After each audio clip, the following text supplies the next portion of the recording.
everybody, I'm Vicky, creator of If the Stitch Fits, Wear It. And today's project is how to sew with bias tape.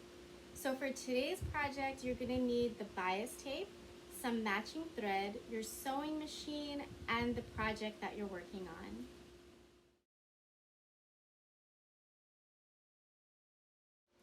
So in my last video, I went over how to make bias tape. Now in this video, I'm gonna show you how to sew with bias tape. Now, if you didn't see my last video, there will be a link to it down below this video, or there should be a link appearing beside me now.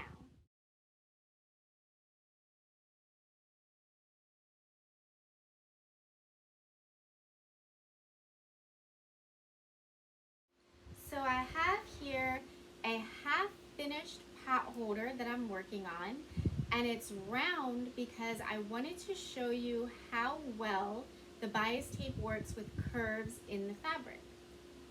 I got this fabric at Hobby Lobby, by the way, because these are the teams my mom loves, and so I decided to make her this particular pot holder. So if you did see my last video, you'll remember I told you to not fold over your bias tape so that the edges line up, but to fold over your bias tape so that one edge is actually higher than the other edge. There's a reason for that. When I go to sew my bias tape to my project, I'm going to actually fold it over again so that this longer edge is caught in the stitches when I stitch along the shorter edge. So I'm gonna take the shorter edge of my bias tape and attach the raw edges of that to my project. Now you want to line up the edges of your project, the raw edges, and then what you want to do is actually stitch inside that crease that you made ironing. So what you want to do is, here you have your bias tape, and you have that shorter edge and the longer edge. So now what you're gonna do is you're gonna open up your bias tape, making sure that you keep in mind which edge is the shorter edge. And you're gonna open it up, and that edge that was the shorter edge, you're gonna line up the raw edges of your fabric with that shorter edge, and then pin your fabric, pin your bias tape to your project. And what you're actually gonna do is sew inside that crease that you made when you ironed it again the second time. And I'm just gonna go pin my fabric, and then I'll meet you right back at the camera to show you how it looks in a minute. So I've gone ahead and I've pinned my project together, and I made sure to keep that shorter edge of the bias tape on the first raw edge that I'm gonna stitch.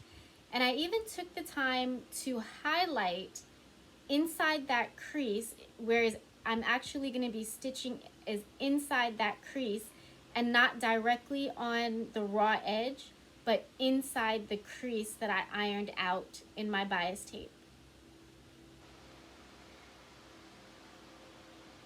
And then when we finish the stitches, we're actually going to fold the bias tape back over the project, and then you'll have the longer edge on the opposite side of the project, and then you're gonna top stitch on that shorter edge, and that will make sure that this longer edge gets caught in your stitches as well.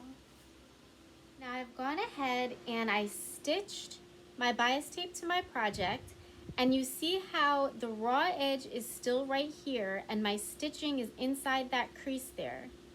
Now what I want to do is take this longer edge that I had and fold it over my project so that it's all the way to the other side.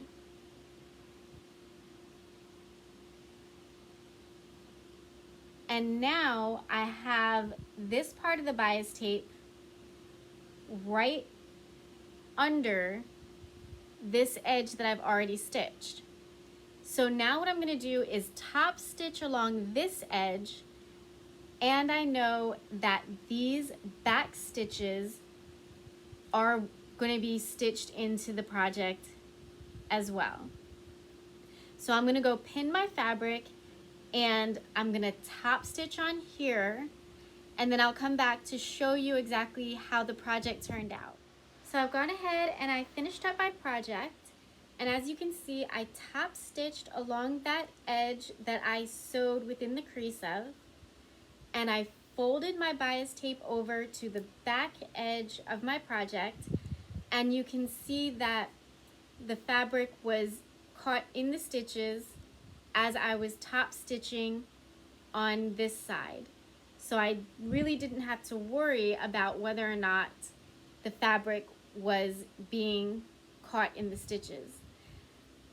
Now, the one thing I didn't do is actually a term called stitch in the ditch, which is what quilters do, which means to stitch inside this little ditch right here.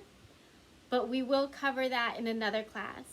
So be sure to hit like and subscribe if you did like this class. Thanks for coming.